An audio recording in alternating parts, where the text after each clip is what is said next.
السلام علیکم ورحمۃ اللہ وبرکاتہ۔ عزیز طلباء، آج ہم سورہ انفال کی آیت نمبر 42 پڑھیں گے انشاءاللہ۔ سب سے پہلے آیت کی تلاوت کی جائے گی، اس کے بعد اس کا ترجمہ اور پھر اس کے بعد اس کی تفسیر بیان کریں گے۔ یہ آیت آپ کی کتاب کے صفحہ نمبر 26 پر موجود ہے۔ تو شروع کرتے ہیں۔ اعوذ باللہ من الشیطان الرجیم، بسم اللہ الرحمن الرحیم۔ اذ انتم بالعدوة الدنیا وهم بالعدوة القصوى والركب اسفل منکم ولو تواعدتم لاختلفتم في الميعاد ولكن ليقضي الله امرا كان مفعولا ليهلك من هلك عن بينة ويحيى من حي عن بينة وإن الله لسميع عليم۔ صدق اللہ العظیم۔ اللہ تعالیٰ ارشاد فرماتے ہیں، جس وقت تم مدینے سے قریب کے ناکے یعنی کنارے پر تھے اور کافر بعید کے دوسرے کنارے پر، دور والے کنارے پر تھے، اور قافلہ تم سے نیچے اتر گیا تھا، اور اگر تم جنگ کے لیے آپس میں قرارداد کر لیتے تو وقت معین پر جمع ہونے میں تقدیم و تاخیر ہو جاتی، لیکن خدا کو منظور تھا کہ جو کام ہو کر رہنے والا تھا اسے کر ہی ڈالے، تاکہ جو مرے بصیرت پر یعنی یقین جان کر مرے، اور جو جیتا رہے وہ بھی بصیرت پر یعنی حق پہچان کر جیتا رہے یعنی زندہ رہے، اور کچھ شک نہیں کہ خدا سنتا جانتا ہے۔ عزیز طلباء، آپ کے سامنے آیت کی تلاوت اور اس کا ترجمہ پیش کیا جا چکا۔ اب اس کی تفسیر بیان کرتے ہیں۔ سب سے پہلے تو آپ یہ سمجھ لیں کہ غزوہ بدر کفر و اسلام کا پہلا معرکہ تھا، اور اس معرکے میں مسلمانوں کی تعداد، مسلمانوں کی طاقت، قوت ظاہری اعتبار سے بہت کمزور تھی، مادی طور پر بہت کمزور تھی، اور مشرکین مکہ ظاہراً بہت طاقتور تھے، تعداد بھی ان کی زیادہ تھی۔ بظاہر مسلمانوں کے کامیاب ہونے کا اور ان کے فتح پانے کا کوئی امکان نظر نہیں آتا تھا، مگر اللہ تعالیٰ نے اپنی مدد بھیجی، اور اللہ تعالیٰ کی مدد جس کے ساتھ ہو جائے وہ یقیناً کامیاب ہوتا ہے۔ تو اللہ تعالیٰ کی مدد سے ساری کایا پلٹ گئی، جنگ کا نقشہ بالکل بدل گیا۔ اور آپ کو یاد ہوگا کہ پچھلے سبق کی آیت میں جہاں پر 5ویں حصے کا، غنیمت کی 5ویں حصے کا ذکر تھے، وہاں پہ اللہ تعالیٰ نے یہ فرمایا تھا، ان کنتم آمنتم باللہ وما انزلنا علی عبدنا یوم الفرقان۔ یہ یوم الفرقان، اس سے مراد غزوہ بدر ہی ہے، کہ اللہ تعالیٰ پر ایمان اور اس نصرت پر ایمان رکھتے ہو جو حق و باطل میں فرق کرنے کے دن یعنی جنگ بدر میں ہم نے اپنے بندے پر نازل فرمائی، جس دن دونوں فوجیں ایک دوسرے سے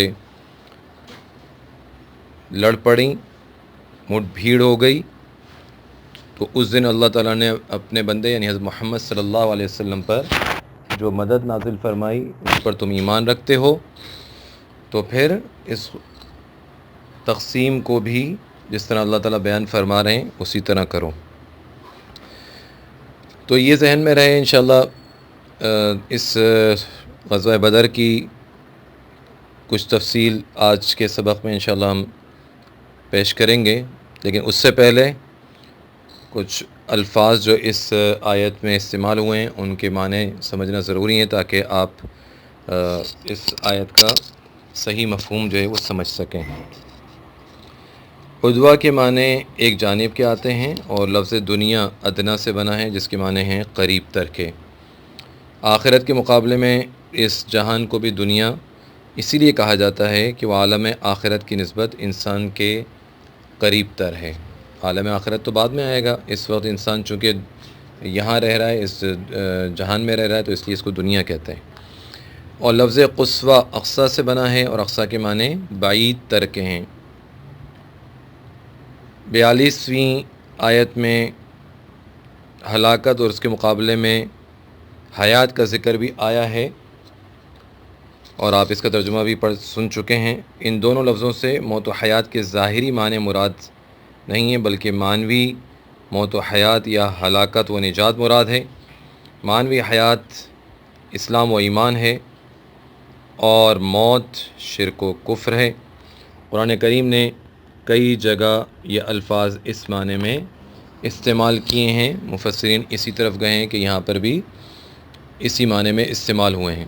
جیسے ایک جگہ ارشاد ہے، یا ایھا الذین آمنوا استجیبوا للہ وللرسول اذا دعاکم لما یحییکم، یعنی اے ایمان والو، تم کہا مانو اللہ اور اس کے رسول کا جب تم کو وہ ایسی چیز کی طرف بلائیں جس میں تمہاری حیات ہے۔ یہ آیت پچھلے اسباق میں، گزشتہ اسباق میں گزر چکی ہے۔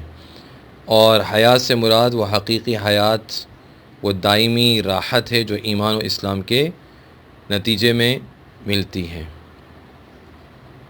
تو اب 42ویں آیت میں غزوہ بدر کے محاذ جنگ کا نقشہ یہ بتلایا گیا ہے کہ مسلمان عدوائے دنیا کے پاس تھے، اور کفار عدوائے قصوہ کے پاس۔ مسلمانوں کا مقام اس میدان کے اس کنارے پر تھا جو مدینہ سے قریب تر تھا، اور کفار میدان کے دوسرے کنارے پر تھے جو مدینہ سے بعید تھا۔ یعنی گویا کہ اصل مقام مدینہ کو قرار دیتے ہوئے مسلمانوں کی پوزیشن بتائی گئی کہ مسلمان مدینہ منورہ سے قریب کے کنارے پہ تھے۔ اس میدان کے دو کنارے تھے، ایک کنارہ مدینہ منورہ سے قریب تھا، اس پہ مسلمان تھے، اور دوسرا کنارہ، ظاہری بات ہے جب ایک کنارہ ایک جو ہے وہ مقام قریب ہوگا تو دوسرا کنارہ دور ہوگا، تو اس طرف جو ہے وہ کفار تھے۔ ابو سفیان کا جو تجارتی قافلہ تھا، جس کی وجہ سے یہ جہاد کی صورت بنی، اور یہ دونوں فوجیں، لشکر آمنے سامنے ہوئے، وہ بھی مکہ سے آنے والے لشکر سے قریب اور مسلمانوں کی پہنچ سے باہر نکل چکا تھا، اور کوئی تقریباً، جو مفسرین نے لکھا ہے، تقریباً 3 میل کے فاصلے پر اس وقت وہ سفر کرتے ہوئے مکہ مکرمہ کی طرف رواں دواں تھا۔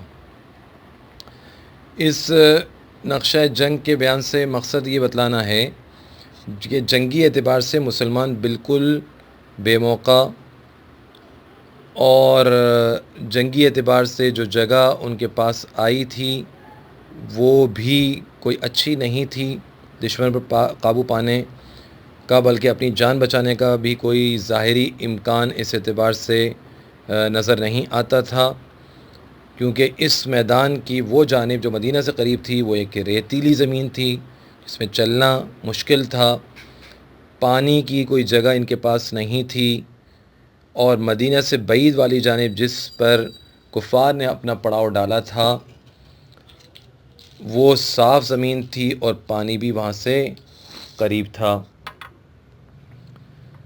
اس میدان کے دونوں کناروں کا پتہ دے کر یہ بھی بتلا دیا کہ دونوں لشکر بالکل آمنے سامنے تھے، کہ کسی کی طاقت یا ضعف دوسرے سے مخفی نہیں تھا، چھپا ہوا نہیں تھا، اور اس کے ساتھ ساتھ یہ بھی بتلا دیا کہ مشرکین مکہ کے لشکر کو یہ بھی اطمینان حاصل تھا کہ ہمارا تجارتی قافلہ مسلمانوں کی پہنچ سے اب باہر نکل چکا ہے، اب اگر ہمیں ضرورت پڑے تو وہ بھی ہماری مدد کر سکتا ہے۔ اس کے بالمقابل مسلمان اپنی جگہ کے اعتبار سے بھی تکلیف اور پریشانی میں تھے، کہیں سے کوئی مدد آنے کا بھی کوئی امکان نہیں تھا کہ کوئی لشکر آ جائے گا، مسلمان پیچھے سے اور آ جائیں گے، اس کا بھی کوئی امکان نہیں تھا۔ اور یہ بات پہلے سے متعین اور ہر پڑھے لکھے آدمی کو معلوم ہے کہ مسلمانوں کے لشکر کی کل تعداد 313 تھی، ہم پہلے آپ کو بتا چکے ہیں، اور کفار کی تعداد 1000۔ مسلمانوں کے پاس نہ سواریاں تھیں نہ اسلحہ تھا۔ میں اس کی انشاءاللہ تفصیل اسی سبق میں آپ کے سامنے اور بھی رکھوں گا۔ ابھی صرف اس آیت کا یہ جو حصہ ہے اس کو بتلانا مقصد ہے۔ اس کے ساتھ ساتھ انشاءاللہ ہم آپ کو غزوہ بدر، جیسے میں نے شروع سبق میں کہا کہ آج اس کی تفصیل بھی آپ کے سامنے ذکر کریں گے۔ تو عزیز طلبہ، قرآن کی اس آیت نے بتلایا کہ لوگوں کی نظر میں واقعہ اگرچہ ایک اتفاقی حادثے کی صورت میں بلا ارادہ پیش آیا، لیکن دنیا میں جتنے بھی اتفاقات غیر اختیاری صورت سے پیش آیا کرتے ہیں، اگرچہ ظاہراً ان کی صورت اتفاقات کی ہوتی ہے یا اتفاق کی ہوتی ہے، لیکن اللہ تعالیٰ کی نظر میں وہ سب کے سب ایک مستحکم نظام کی لگی بندی کڑیاں ہوتی ہیں، اور اللہ تعالیٰ کے علم میں ساری چیزیں ہوتی ہیں۔ یہ اتفاقات جو ظاہراً اتفاقات نظر آتے ہیں، اللہ کے ہاں یہ پہلے سے لکھے ہوئے ہیں۔ تو یہ ظاہراً اتفاقی ایک واقعہ ہوا، اور غیر اختیاری صورت میں یہ یہاں تک آ گئے۔ اس کی وجہ بھی قرآن نے یہ ذکر کر دی کہ اگر عام دنیا کی جنگوں کی طرح یہ جنگ بھی تمام پہلوؤں پر غور و فکر اور باہمی قراردادوں کے ذریعے لڑی جاتی تو حالات کا تقاضا یہ تھا کہ جنگ ہوتی ہی نہیں، اس لیے کہ دونوں لشکروں میں کوئی موازنہ تھا ہی نہیں۔ ایک طرف انتہائی کمزور جماعت اور ایک طرف انتہائی طاقتور، تو پھر یہ جنگ ہوتی نہیں۔ اور اللہ تعالیٰ چاہتے تھے کہ یہ جنگ ہو تاکہ حق و باطل کا پتہ چل سکے دنیا کو۔ تو اللہ تعالیٰ نے ایسی صورت پیدا کر دی، اس لیے قدرت کے مستحکم نظام نے دونوں طرف ایسے حالات پیدا کر دیے کہ زیادہ سوچنے سمجھنے کا موقع ہی نہ ملے۔ مکہ والوں کو تو ابو سفیان کے قافلے کی گھبرائی ہوئی فریاد نے ایک ہولناک صورت میں آ کر بے سوچے سمجھے چلنے پر آمادہ کر دیا، اور مسلمانوں کو اس خیال نے کہ ہمارے مقابلے پر کوئی جنگی مسلح لشکر تو نہیں ہے، ایک تجارتی قافلہ ہے تو اس پر ہم قابو پا لیں گے، وہ اس لیے نکلے۔ مگر اللہ تعالیٰ جو علیم و خبیر ہیں، ان کو یہ منظور تھا کہ دونوں میں باقاعدہ جنگ ہو جائے، تاکہ اس جنگ کے نتیجے میں جو اسلام کو فتح حاصل ہو وہ سب کے سامنے آ جائے۔